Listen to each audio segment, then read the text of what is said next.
کہ قائد اعظم محمد علی جناح کی پاکستان کے لیے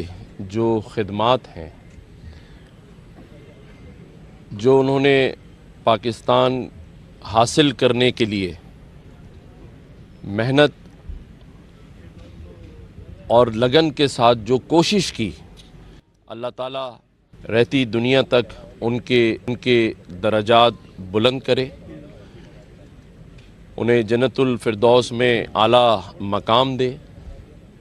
ابھی ان کے جو فیملی ممبرز ہیں ان کے ساتھ بھی ہم نے ملاقات کی۔ آج پاکستان جس مشکل دور سے گزر رہا ہے اور ہم سب مل جل کر جو محنت کر رہے ہیں کہ پاکستان کو وہیں لے آئیں جہاں قائد اعظم محمد علی جناح اور علامہ اقبال نے اس پاکستان کے لیے خواب دیکھا تھا، آزادی لی تھی۔ گو کہ مشکل مراحل سے ہم گزر رہے ہیں، لیکن کیونکہ پوری قوم یہ دیکھ رہی ہے کہ اس مشکل مرحلے سے ہم کیسے گزرتے ہیں، تو قوم کو مایوس نہیں ہونا،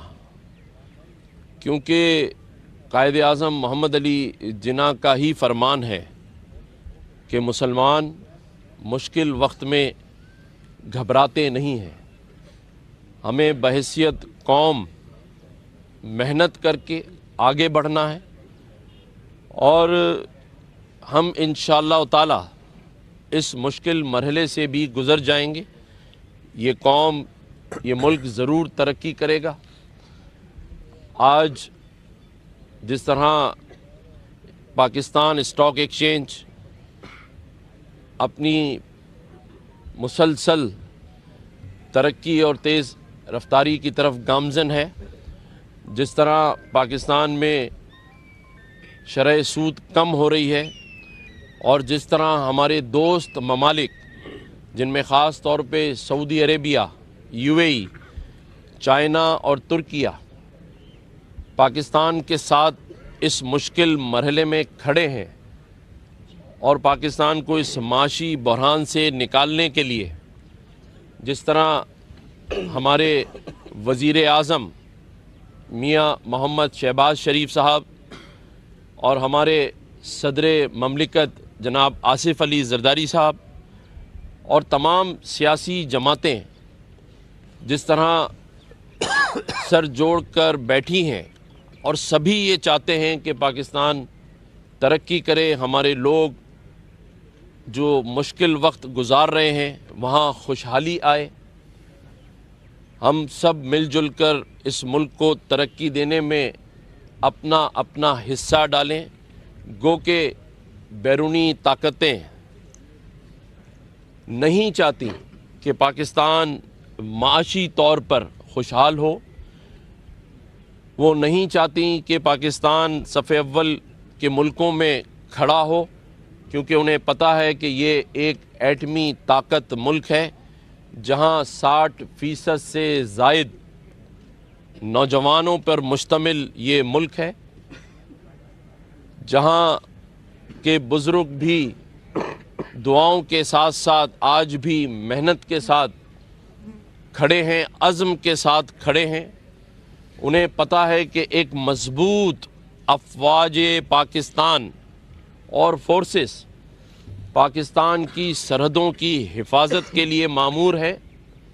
بلکہ اس سے ایک قدم آگے بڑھ کر اس ملک کے سپہ سالار، اس ملک کے آرمی چیف سید حافظ عاصم منیر صاحب معاشی بحران سے پاکستان کو نکالنے کے لیے ایز اے ٹیم حکومت کے ساتھ شانہ بشانہ کھڑے ہیں۔ سرحدوں کی حفاظت کے ساتھ ساتھ معاشی حفاظت کے لیے SIFC جیسے منصوبوں پر عمل درآمد کرانے کے لیے کوشاں ہیں۔ یہی وہ باتیں ہیں جس سے بیرونی طاقتیں پریشان ہیں، اور وہ گاہے بگاہے پاکستان میں حالات خراب کرنے کے لیے منصوبہ بندی کرتی رہتی ہیں، اور یہی وجہ ہے کہ کبھی ہم بلوچستان میں کوئٹہ جیسے شہر میں بڑے بڑے واقعات دیکھتے ہیں، اور آج بھی اس وقت پارا چنار گرم ایجنسی کا واقعہ آپ سب کے سامنے ہے کہ جس میں بیرونی ہاتھ ملوث ہے۔ دونوں لوگوں کے درمیان مساحلت کی کوشش ہو رہی ہے، لیکن بیرونی طاقتیں پاکستان کو صحیح سمت جانے سے روکنے کے لیے تیار کھڑی ہیں۔ اسی لیے ملک میں بار بار 9 مئی جیسے واقعات اور 24 نومبر جیسے واقعات جنم لیتے رہتے ہیں۔ سیاسی جماعت کے پیچھے بیرونی طاقتوں کا ہاتھ، فنڈنگ بار بار ایسے واقعات رونما ہوتے ہوئے دکھاتی ہے، لیکن اگر آج وہ بھی سمجھتے ہیں کہ مذاکرات سے ہی حل نکلنا ہے تو یہ خوش آئین ہے۔ میں سمجھتا ہوں کہ ہمیں پورے ریجن کو دیکھنا ہے، کیونکہ ہمیں ترقی کرنے کے لیے ایسی مثالیں دیکھنی ہیں کہ جہاں ذرا سی کوتاہیوں نے بڑے بڑے ملک کی حکومتیں تو ختم کی ہی،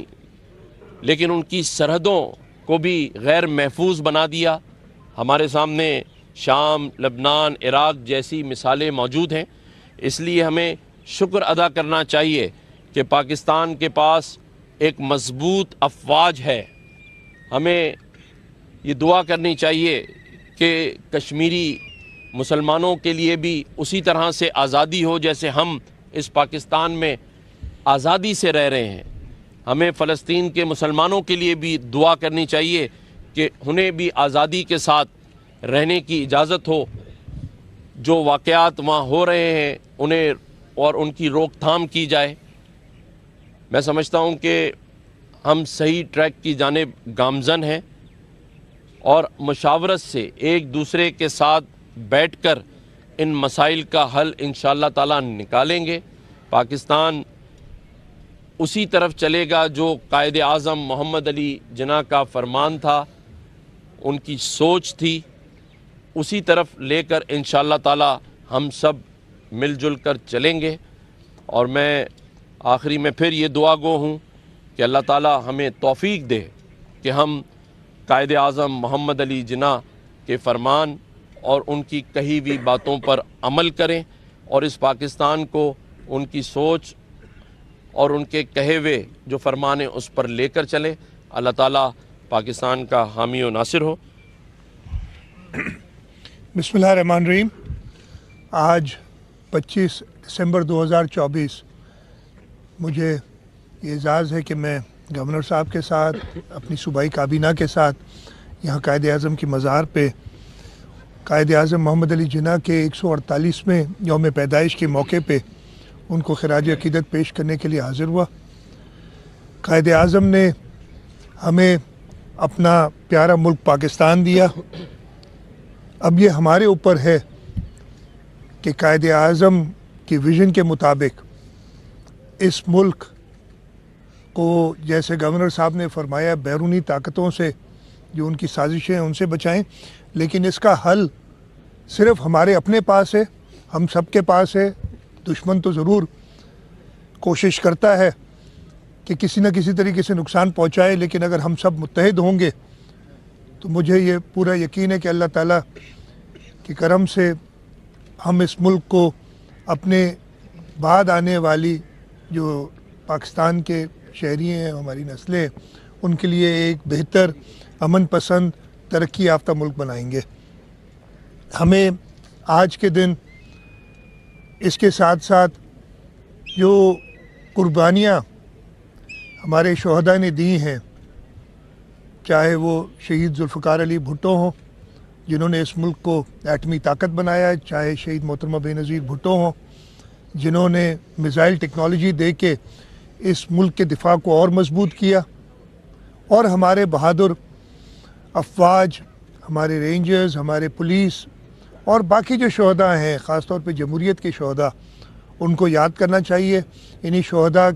کے خون کی وجہ سے ہی ہم آج مضبوط ہیں۔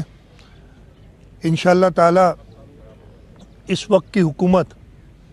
صدر آصف علی زرداری